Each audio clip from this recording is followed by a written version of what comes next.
En septembre 2017, à Taïwan, il y a un jeune homme qui monte dans un autobus public pour ce qu'il pense en tout cas être un trajet quand même normal, un trajet assez banal, un trajet de routine. Mais en réalité, c'est un trajet qui va devenir, disons, l'expérience la plus terrifiante de toute sa vie. Et dans cette histoire-là, on n'a pas juste à le croire sur parole, parce qu'en fait, le gars a réussi à prendre une photo de cette chose-là qui le terrorisait pendant tout son trajet d'autobus qui a duré des heures. Donc, peu importe ce que vous pensez de cette histoire-là, la photo en tant que telle est fascinante puis elle nous amène à nous questionner sur bien des choses. Donc, écoutez la vidéo au complet pour voir cette photo-là.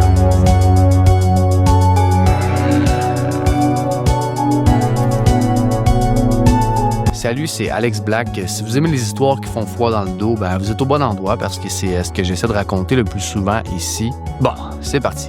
Le 4 septembre 2017, il y a un jeune homme qui s'appelle Zhu qui traverse en courant une station de bus dans le sud de Taïwan. Et donc, Zhu, il court très vite. Il court vite parce que son bus, pour rentrer chez lui à Taipei, il va partir d'une minute à l'autre. Et là, comme il est en retard, il sait que...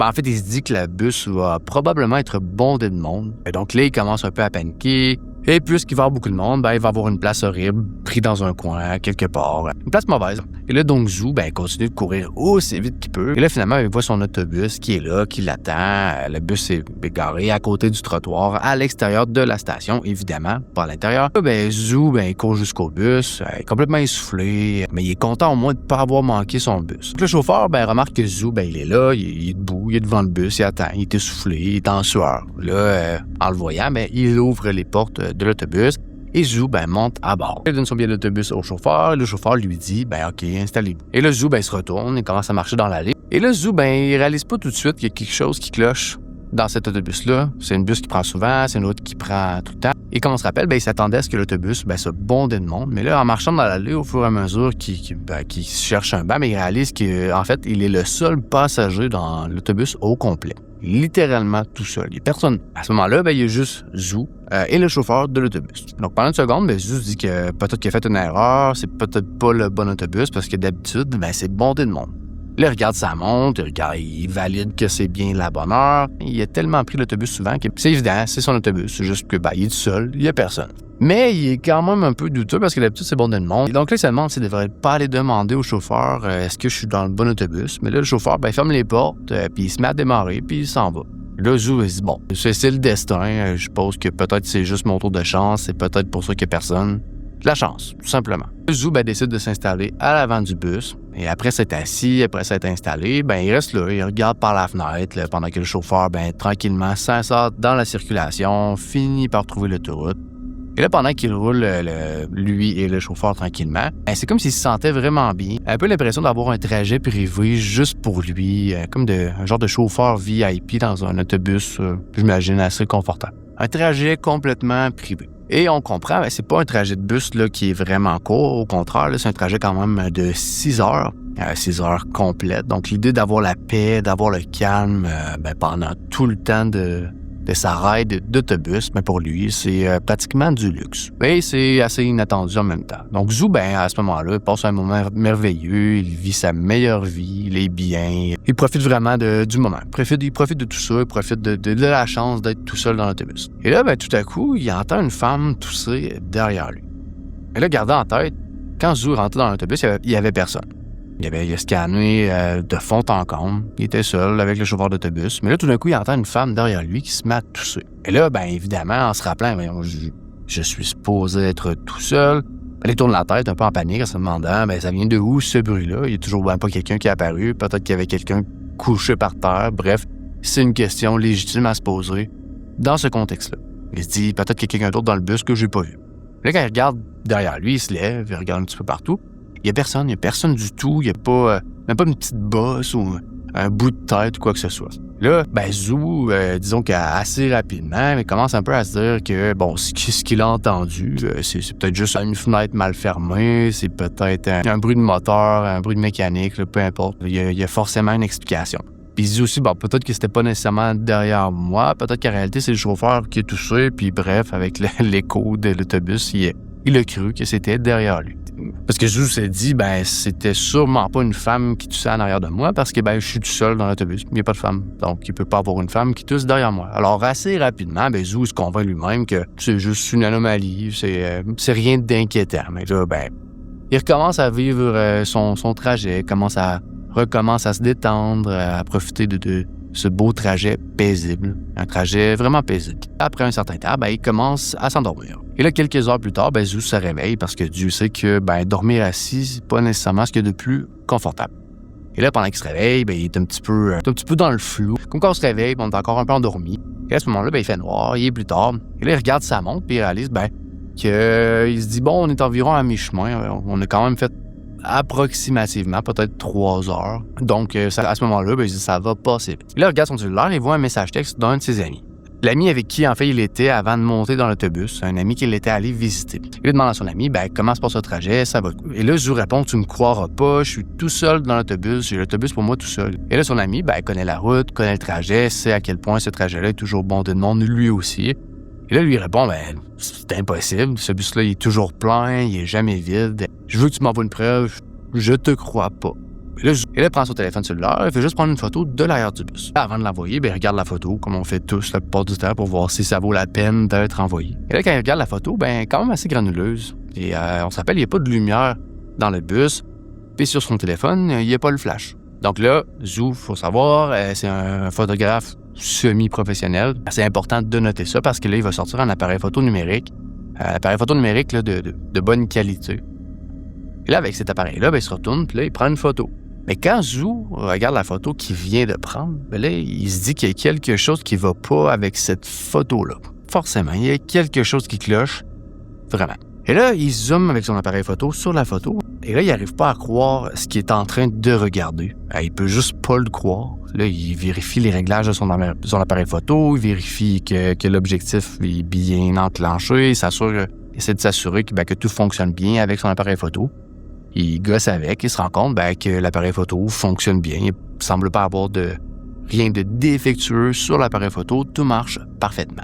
Et là, disons qu'il commence à avoir un peu peur. Et il prend l'appareil photo, puis il le pose sur le banc à côté de lui. Et là, il marche jusqu'à l'arrière de l'autobus. Là, il fait des va-et-vient dans l'allée, là, un peu en se demandant qu'est-ce qui se passe, il comprend pas, il est paniqué. Oui, je vais arriver, évidemment. Il y a une explication à la peur qu'il ressent, évidemment. Là. Il y avait quelque chose dans la photo en question. Lui, pendant qu'il fait des va-et-vient dans l'allée, il essaie de chercher en fait une explication logique à cette photo-là. Mais il trouve rien. Il n'y a pas d'explication, il n'y a rien de logique ou rationnel qui lui passe par la tête. Et là, la terreur commence à s'installer de plus en plus. Il commence à se sentir de plus en plus effrayé. Éventuellement, il retourne à son siège, il allait prendre son téléphone pour envoyer un message à son ami. Mais au moment où il veut faire ça, son téléphone, la batterie tombe à plat. Son téléphone est complètement mort. Et pourtant, son téléphone avait quand même assez de batterie là, il y a à peine 1 minute. Là. Il était peut-être pas à 100%, mais il était pas non plus à 1%. Mais là, tout d'un coup, le téléphone est fermé, il est éteint, il ne fonctionne pas. Alors là, son téléphone ne marche pas, il n'y a pas de chargeur, il n'y a pas de power bank, il peut juste pas l'utiliser, il marche pas, il peut même pas le réallumer. Là, Zou, dit, qu'est-ce que je fais avec ça? Est-ce que je vais le montrer? Il se dit, j'ai pas le choix de le montrer à quelqu'un, il faut que je la montre à la limite peut-être au chauffeur d'autobus. Mais là, il se dit, si je montre la photo au chauffeur d'autobus, peut-être que lui aussi va être traumatisé à un point où il pourrait juste littéralement cracher le bus dans un fossé à quelque part, dans un moment de panique. Alors là, Zou, il se sent seul, il se sent terrifié, il sait pas quoi faire.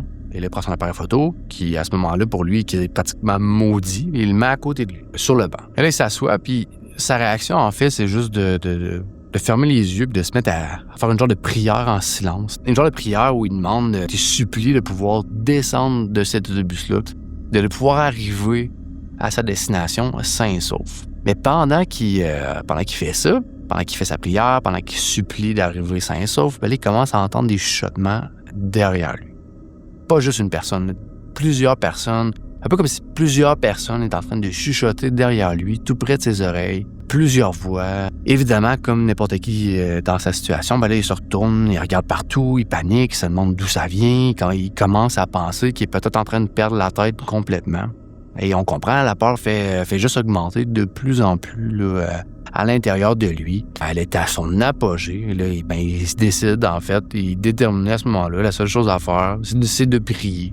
Parce qu'il veut pas non plus aller voir le chauffeur d'autobus, d'un, pour pas qu'il crache l'autobus, mais aussi pour pas avoir l'air non plus d'un fou, parce que même dans un contexte comme ça, on se questionne sur notre santé mentale. Bon, après quelques minutes de prière, ben là, en plus des chuchotements qu'il entendait déjà derrière lui, ben là, il commence à entendre le son de tous les sièges à côté de lui qui se mettent à grincer, un peu comme si quelqu'un s'assoyait dans le siège, le bruit que ça fait quand on s'assoit, un genre de grincement, puis aussi le même bruit de quelqu'un qui se balance d'avant en arrière dans le siège, mais un siège qui n'est pas nécessairement fait pour se balancer. Donc, ça fait des espèces de petits craquements, des bruits bizarres. Et là, Zou, à ce moment-là, il veut même pas ouvrir les yeux, il a peur, il veut même pas regarder, il veut même pas savoir qu'est-ce que ça peut être. Alors là, il continue, il fait juste prier. Puis il y a encore le bruit des chuchotements, il y a encore le bruit des bancs qui grinchent. Puis là, c'est comme si le son de tout ça ensemble devient de plus en plus fort.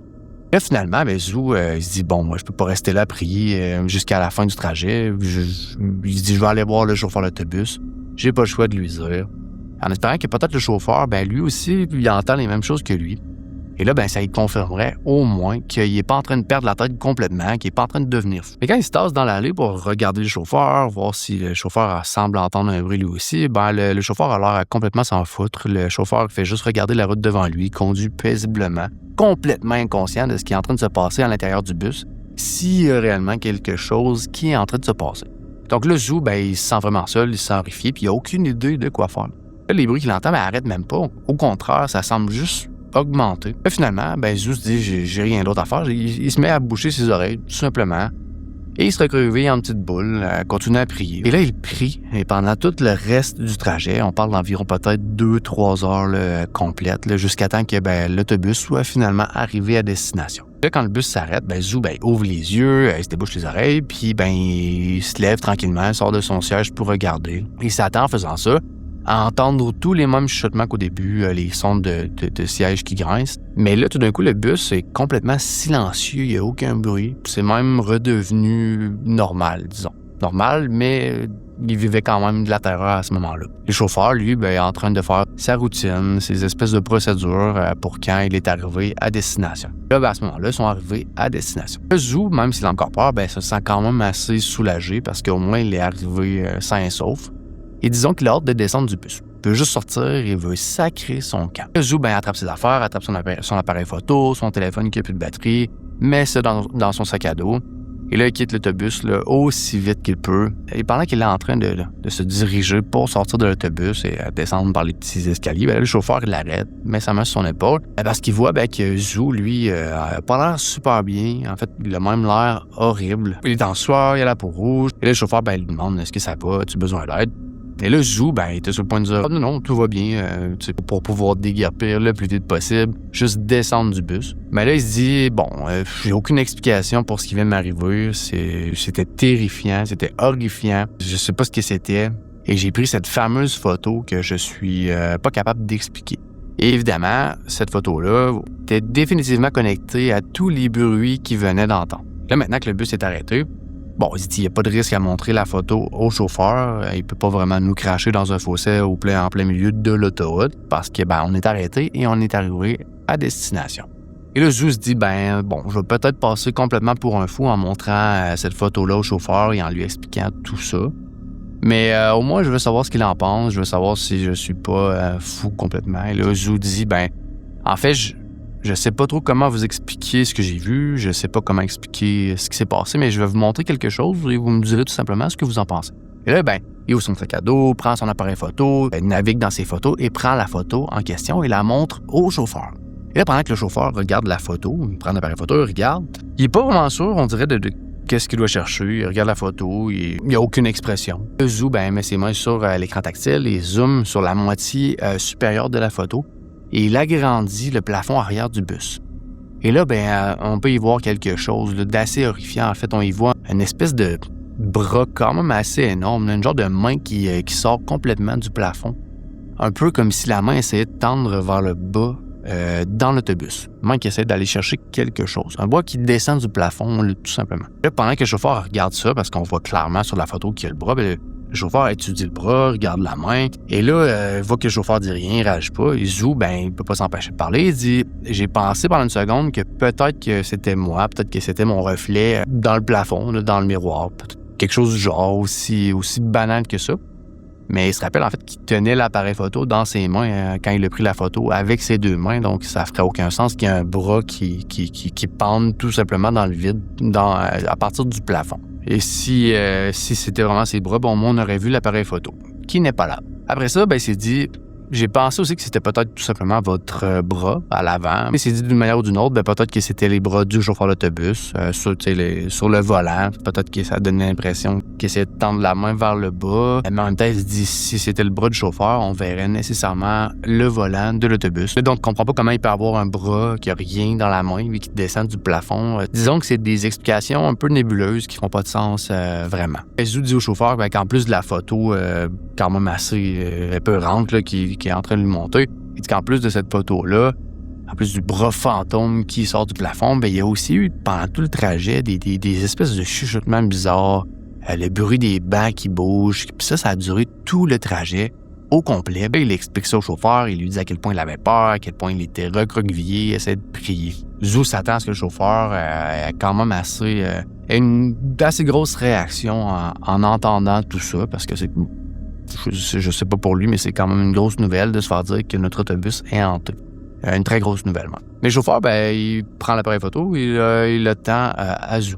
Là, il se tourne vers Zou, il prend l'appareil photo, le donne à Zou, et il dit « Vous pouvez pas montrer cette photo-là à personne. En fait, il y a personne qui peut savoir ce qui s'est passé dans mon autobus, parce que si des gens découvrent ça, si ça devient médiatisé, plus personne va vouloir prendre mon autobus et ça va juste complètement ruiner mon business et je vais me retrouver à la faillite. » Évidemment, Zou, quand il entend ça, il se dit, là, êtes-vous en train de me confirmer que vous croyez que votre bus est hanté ou est-ce que vous êtes en train de me confirmer que le bus est hanté? Parce que le chauffeur n'a pas l'air choqué. Lui, on dirait que pour lui, c'est une espèce d'affaire de routine. C'est ce qui se passe dans son autobus, puis c'est mieux que personne le sache. Là, Zou, il est comme un peu choqué de ça et sur le point de protester, de dire... Êtes-vous en train de vous foutre de ma gueule? Pourquoi vous expliquez pas aux gens ce qui se passe dans votre autobus? Puis là, il se dit, je connais pas ce gars-là, puis je me fous un peu de l'autobus, je me fous de la réputation de son autobus. Tout ce qu'il voulait à ce moment-là, c'était sacrer son camp. Il dit au chauffeur, inquiétez-vous pas, je vais pas en parler à personne, je vais pas parler à personne de votre bus et je vais montrer cette photo-là à personne. Promis. Bye bye. Et là, Zou, il descend du bus enfin. Quand Zou arrive finalement chez lui, il est environ minuit. Ça fait 6 heures de trajet qu'il fait. 6 heures un peu fatigant quand on se fait chuchoter là, par des dizaines d'esprits peut-être. Donc là, il est épuisé, il rentre dans son appartement, s'allonge sur son canapé et là, enfin, peut brancher son téléphone. Quand on se rappelle, son téléphone était mort en plein milieu du trajet de l'autobus. Et là, quand son téléphone s'allume, il voyait plusieurs messages de son ami. L'ami qui avait demandé d'avoir une preuve comme quoi l'autobus était vraiment vide. Donc le Zou, il veut raconter à son ami toutes les choses folles qu'il a vécues pendant son trajet d'autobus, les voix, les chuchotements, la totale. Donc il veut aussi surtout lui montrer la photo du bras fantôme. Mais en même temps, Zou se rappelle au fond de lui qu'il a promis au chauffeur de pas partager la photo avec qui que ce soit. Il n'a pas partagé rien de ce qui s'est passé parce qu'il se dit, bon, c'est vrai, ça pourrait détruire le business de ce gars-là, ça pourrait faire en sorte que personne ne veut rentrer dans son autobus. Là, il y a une part de lui un peu coupable qui se demande, est-ce que j'envoie ça à mon ami? Est-ce que ça va attirer l'attention sur l'autobus et le chauffeur? Donc, disons que le Zou hésite un petit peu, il se promène dans son appartement, fait les 100 pas, regarde par la fenêtre. Puis là, pendant qu'il regarde par la fenêtre, il voit des dizaines, peut-être même des vingtaines, je sais pas, des centaines de personnes qui se promènent dans la rue puis qui ont des espèces de lanternes rouges.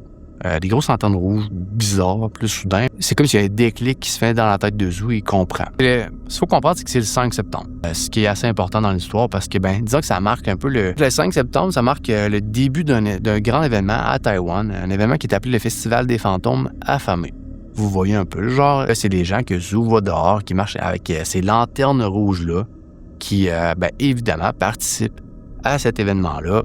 Clairement que c'est pour le festival ou sinon c'est clairement un cauchemar. Ce qui est important de noter avec le festival, ce festival-là qui est célébré chaque année à Taïwan, disons que c'est un festival qui tourne autour du fait d'honorer les morts, mais aussi de les nourrir avec des offrandes. Par exemple, les gens vont prendre de la fausse monnaie, vont la brûler, ce qu'ils appellent entre autres l'argent fantôme, et une fois que cet argent-là est brûlé, les esprits des morts peuvent prendre cet argent-là pendant tout le mois des fantômes affamés et peuvent se payer des petites visites. En gros, les gens à Taïwan croient que pendant ce mois-là, ce mois des fantômes-là, les portes du paradis et les portes de l'enfer finissent par s'ouvrir. Quand ces portes-là s'ouvrent, ben, les esprits sortent puis marchent sur la terre, juste aux côtés des vivants. Autrement dit, ben, les esprits sont parmi nous. Donc là, ça peut être une bonne chose, d'une certaine façon. Si vous avez un proche décédé, un bon ami, quelqu'un avec qui vous voulez reconnecter pendant cet événement-là, ben, c'est l'occasion pour.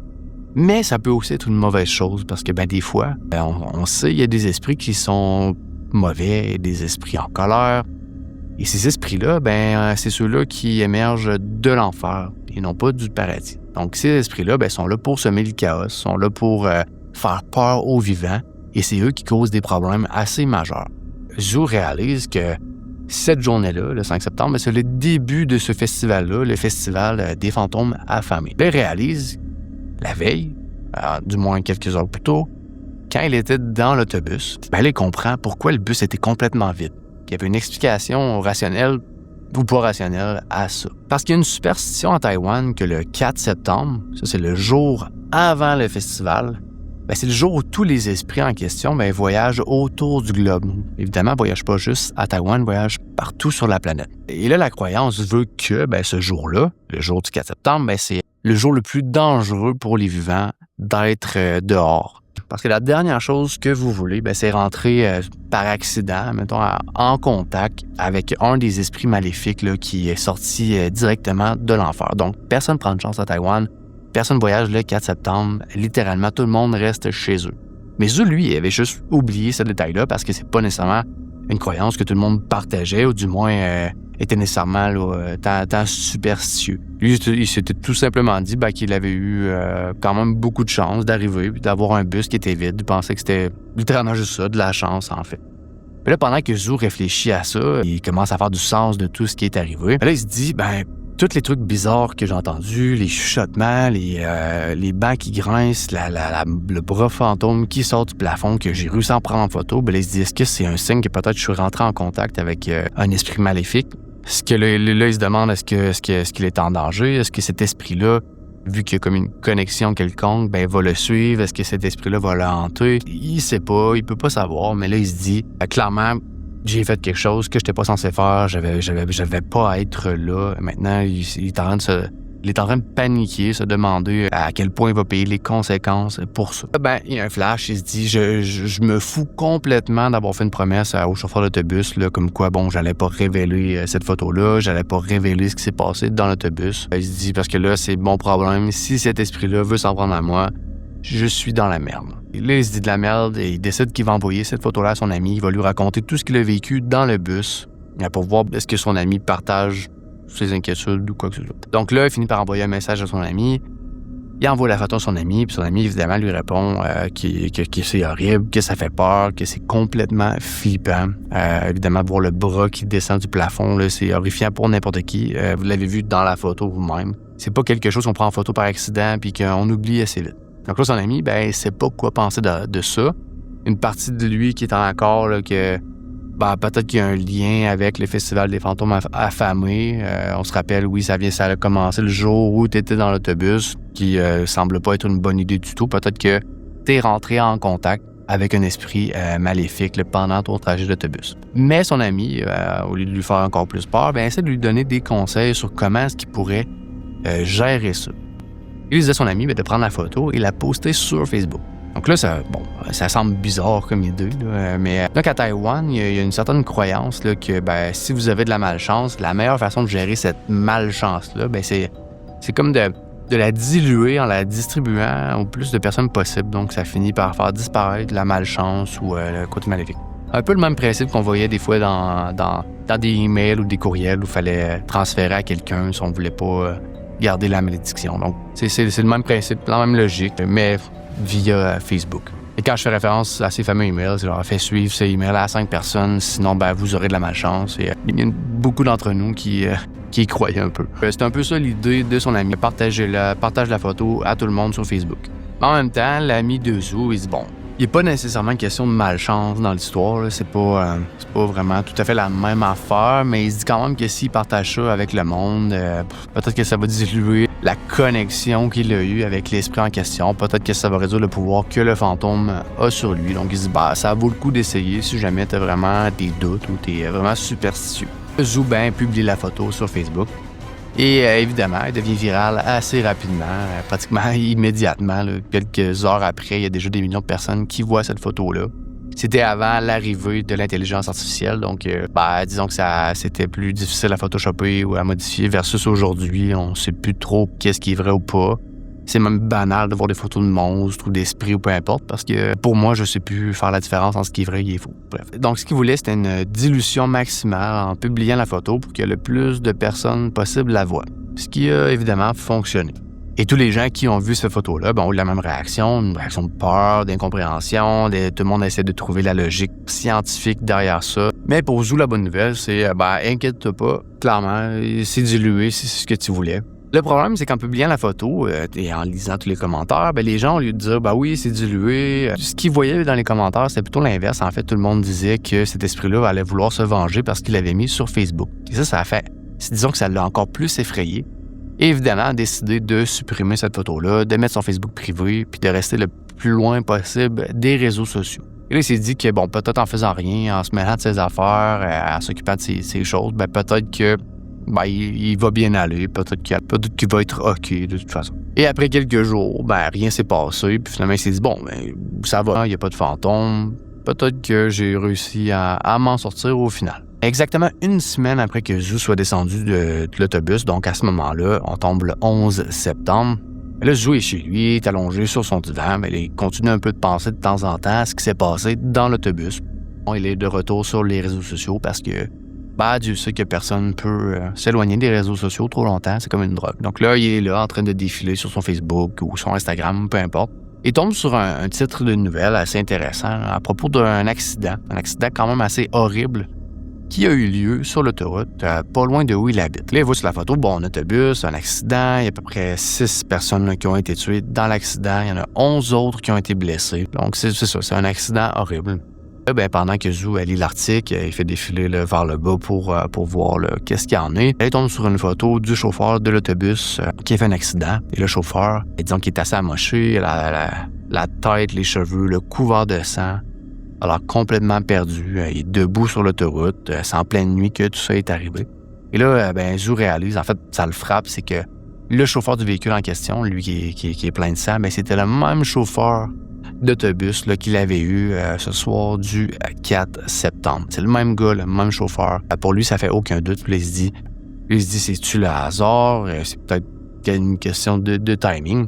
Puis il continue de lire la nouvelle. Puis là, il réalise aussi que l'autobus en question qui crachait, c'était le même autobus dans lequel il était. Ça fait du sens, même chauffeur, même autobus. Et bref, tout ça pour dire que l'accident, ça a lieu sur la même route, le même chauffeur, le même autobus, pratiquement dans les mêmes heures. Donc, lui, à ce moment-là, il se demande est-ce que c'est juste une coïncidence? Si c'est une coïncidence, disons que c'est une coïncidence assez effrayante. La photo, l'accident d'autobus, tout ça, ça devient de plus en plus étrange pour lui, quand même assez bizarre. Parce que l'histoire officielle qui avait ressorti suite à ça, c'était que le chauffeur en question, c'était juste un chauffeur négligent qui a eu un petit manque d'attention puis qui a causé l'accident, le crash, tout simplement. Il n'y a pas d'explication paranormale ou comme quoi il y aurait un visage qui serait apparu. Ce chauffeur-là en question est même allé en prison à la suite de ça pour négligence. Mais l'affaire, c'est qu'il y a des vidéos, des photos qui ont été prises à l'intérieur du bus pas longtemps avant le crash. Là, on parle peut-être d'une trentaine de secondes avant le crash. Il y a quelque chose d'assez étrange qui s'est passé. Le chauffeur n'avait pas l'air distrait du tout. Il n'avait pas l'air d'être fatigué. Il n'avait pas l'air de faire autre chose. Il juste un chauffeur qui était tout bonnement assis, qui conduisait tranquillement. Mais c'est comme si dans la vidéo, il y a quelque chose qui était venu attirer son attention, quelque chose qui était comme à côté de lui. Et là, on voit qu'il remarque quelque chose, puis il se tourne, il regarde, puis à ce moment-là, c'est là qu'il fait pas attention à ce qui se passe devant lui. Là, il commence à tendre la main vers le bas ou la porte, comme s'il interagissait avec quelque chose qui était dans l'autobus. Quelque chose que personne ne peut voir, en fait, sur la caméra. Quelque chose de complètement invisible. Là, pendant qu'il est en train de tendre la main vers cette chose-là, ou peu importe, là, c'est là qu'il prête plus attention à ce qui se passe à l'avant et c'est là que l'autobus crash. Maintenant, ça aurait été le fun d'avoir des réponses, mais le chauffeur en question m'a jamais donné de témoignage, jamais expliqué publiquement qu'est-ce qu'il faisait, qu'est-ce qu'il a vu. Donc, tout ce qu'on a à ce jour, c'est le fait qu'il a crashé, qu'il avait tout simplement mis son attention ailleurs et ces images vidéo-là. Et évidemment aussi l'expérience de Zou et la photo qu'il a prise.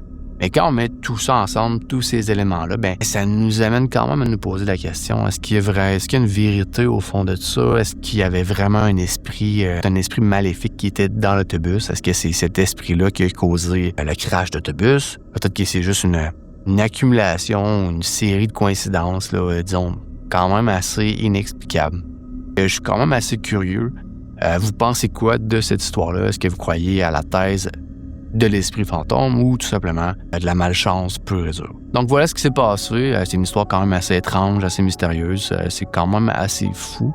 J'ai eu des petits frissons dans le dos quand j'ai vu l'image avec la main qui tend vers le bas. C'est le genre d'affaire qui me fait peur, qui me fait mal dormir un peu. Donc, si vous aimez ce genre de vidéos-là, j'en ai d'autres sur ma chaîne. J'ai des vidéos, évidemment, qui sont de des cas réels, des histoires assez horrifiantes, assez horribles, mais aussi, des fois, j'essaie de sortir des vidéos un peu inexplicables, un peu paranormales pour équilibrer le tout un petit peu plus. N'hésitez pas à y jeter un petit coup d'œil. Je vous dis à la prochaine.